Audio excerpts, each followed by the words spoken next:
Hello friends, welcome to my channel. आज की इस वीडियो में हम लोग पढ़ने वाले हैं हिंदी साहित्य के इतिहास लेखन की परंपरा पर प्रकाश डाले इस क्वेश्चन का आंसर आपको बोर्ड एग्जाम में किस तरीके से लिखना है, इसके बारे में आज हम लोग डिस्कस करेंगे। क्योंकि यह बोर्ड एग्जाम की दृष्टि से बहुत ही अधिक महत्वपूर्ण प्रश्न है। बहुत बार ये बोर्ड परीक्षाओं में पूछा जा चुका है। तो चलिए वीडियो शुरू करते हैं। उससे पहले आपसे रिक्वेस्ट है, अगर चैनल पर पहली बार आए हैं तो चैनल को सब्सक्राइब कर लीजिए। लिखने का सही मेथड यही है कि आप जब आंसर शुरू करते हो लिखना तो यहाँ पे दो शब्दों का स्थान छोड़ दो, उसके बाद आप यहाँ से लिखना शुरू करो।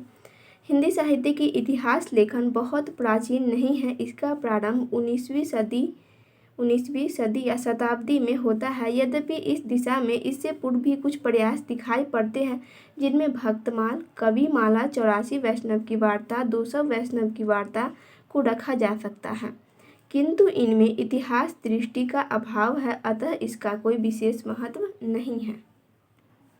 इसके बाद आपको पैराग्राफ को चेंज करना है। फिर यहाँ से दो शब्दों का स्थान छोड़ते हुए यहाँ से लिखना है, औपचारिक रूप से सर्वप्रथम 1839 में फ्रेंच विद्वान गार्सा दतांती ने फ्रेंच भाषा में हिंदी साहित्य का इतिहास लिखा था, जिसका नाम था इस्तेवार द ला लिटरेच्यूर एंदोई हिंदुस्तानी। यद्यपि इसे पहला इतिहास ग्रंथ कहा जाता है, परंतु इसमें इतिहास लेखन की परिपाटी का पालन नहीं किया गया है। इसमें जिस वर्णानुक्रम पद्धति को अपनाया गया था वह बिल्कुल अवैज्ञानिक था। इसकी प्रमुख विशेषताएं हैं। इसकी जो प्रमुख विशेषताओं में से पहली विशेषता है वह है वर्णानुक्रम पद्धति को यहाँ अपनाया गया था। दूसरी विशेषताओं में आपको लिखना है, अनेक कवि रचनाकारों का नाम संग्रह अवैज्ञानिक तरीका, इतिहास ग्रंथ कहना उचित नहीं। और उसके बाद फिर आपको पैराग्राफ को चेंज करना है। फिर आपको लिखना है, इस दिशा में प्रथम भारतीय प्रयास शिव सिंह सेंगर द्वारा किया गया। इनकी पुस्तक शिव सिंह सरोज 1883 ईस्वी में आई, जिसमें इन्होंने कुल 1000 कवियों का परिचय दिया है तथा इन कवियों का कालानुक्रम पद्धति से नाम संग्रह किया है। परंतु इस ग्रंथ में भी काल विभाजन और नामकरण का कोई प्रयास नहीं किया गया है। इस कारण यह इतिहास ग्रंथ कम और नाम संग्रह ग्रंथ अधिक लगता है। हिंदी साहित्य इतिहास लेखन की दिशा में सर्वप्रथम एक प्रशंसनीय प्रयास डॉक्टर जॉर्ज गियर्सन के द्वारा किया गया। इनकी पुस्तक the modern vernacular literature of Hindustan 1888 को सही अर्थों में इतिहास ग्रंथ कह सकते हैं। इसमें कालानुक्रम पद्धति, प्रथम बार काल विभाजन और नामकरण का प्रयास, साहित्यिक प्रवृत्तियों की विवेचना की गई, साथ ही इसमें आदिकाल को चारण काल नाम दिया गया। ये आपके ऑब्जेक्टिव क्वेश्चन में भी पूछा जाता है कि चारण काल किसने कहा है, तो आपको याद रखना है जॉर्ज गियर्सन ने कहा है। इसमें भक्ति काल के उदय की व्याख्या भी की गई तथा भक्ति काल को हिंदी साहित्य का स्वर्ण काल के रूप में अभिहित किया गया। परंतु गियर्सन के इतिहास लेखन में कुछ कमियां भी थी, जैसे इनका काल विभाजन व नामकरण दोषपूर्ण था। कंपनी के शासन में हिंदुस्तान और विक्टोरिया काल तथा जायसी की प्रेम कविता आदि नामकरण सटीक नहीं थे। इसी प्रकार साहित्यिक प्रवृत्तियों की ऐतिहासिक विवेचना नहीं की गई, साथ ही इसमें भक्ति काल के उदय की व्याख्या गलत की गई। अगला जो हिंदी साहित्य के इतिहास लेखन में महत्वपूर्ण नाम है वो है मिश्र बंधुओं का। इसके बाद मिश्र बंधुओं ने मिश्र बंधु विनोद नाम से इतिहास ग्रंथ लिखा, जिसमें लगभग 5000 कवियों का परिचय दिया गया।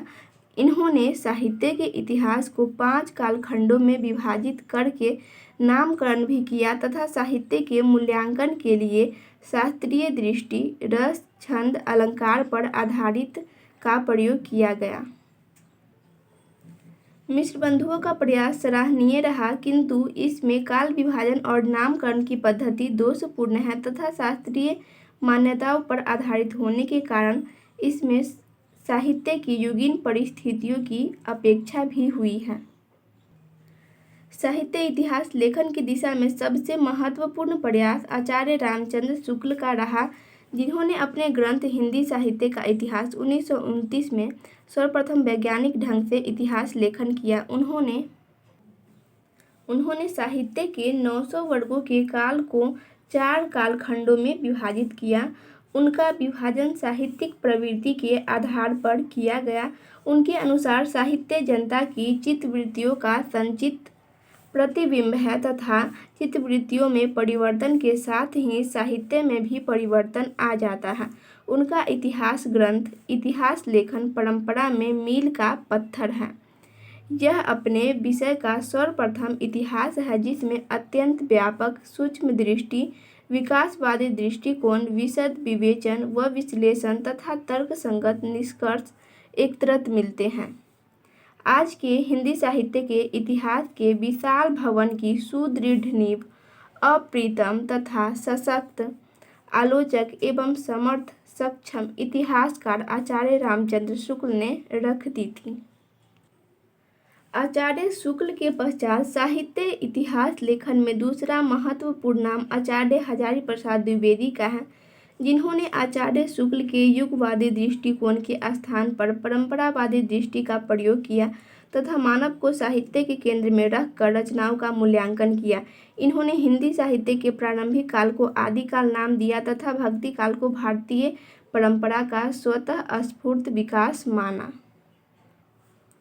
इसके पश्चात जो महत्वपूर्ण नाम है वह है डॉक्टर रामस्वरूप चतुर्वेदी, जिन्होंने अपने ग्रंथ हिंदी साहित्य और संवेदना के विकास में समन्वयवादी दृष्टि का परिचय देते हुए आचार्य शुक्ल तथा आचार्य द्विवेदी की मान्यताओं को आपस में मिला दिया तथा माना कि हिंदी साहित्य की सर्वप्रमुख विशेषता इसके द्वारा विरोधों का सामंजस्य है।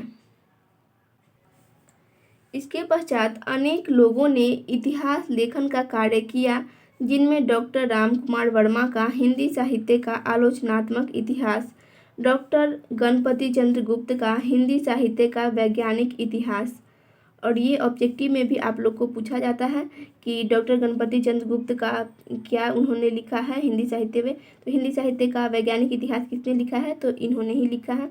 डॉक्टर बच्चन सिंह द्वारा हिंदी साहित्य का दूसरा इतिहास अत्यंत महत्वपूर्ण है। आचार्य रामविलास शर्मा ने मार्क्सवादी दृष्टिकोण से हिंदी साहित्य को परखने का प्रयास किया है तथा कई कालखंड जैसे भारतेंदु द्विवेदी तथा प्रेमचंद पर विस्तार से लिखा है। उसके बाद आपको लास्ट में पैराग्राफ को चेंज करते हुए इसके विषय में लिखना है। इस प्रकार स्पष्ट है कि हिंदी साहित्य का इतिहास लेखन परंपरा अनवरत रूप से जारी है। यद्यपि नई खोजों तथा शोधों के पश्चात इसका स्वरूप और भी स्पष्ट हुआ है, तथापि नए नए इतिहास दृष्टियों से इतिहास लेखन की परंपरा जारी है, जिसके द्वारा हमें साहित्य के विविधताओं तथा उनके विशेषताओं को और भी सटीक रूप से जानने और समझने में मदद मिल रही है। तो बिल्कुल इसी प्रकार से फ्रेंड्स आपको हिंदी साहित्य का इतिहास लेखन परंपरा पर प्रकाश डाले इस क्वेश्चन का आंसर लिखना है। तो आई होप आप लोग को वीडियो पसंद आया होगा, इन्फॉर्मेटिव लगी होगी। तो वीडियो को लाइक करें, शेयर करें और चैनल को सब्सक्राइब करें। Thanks for watching this video.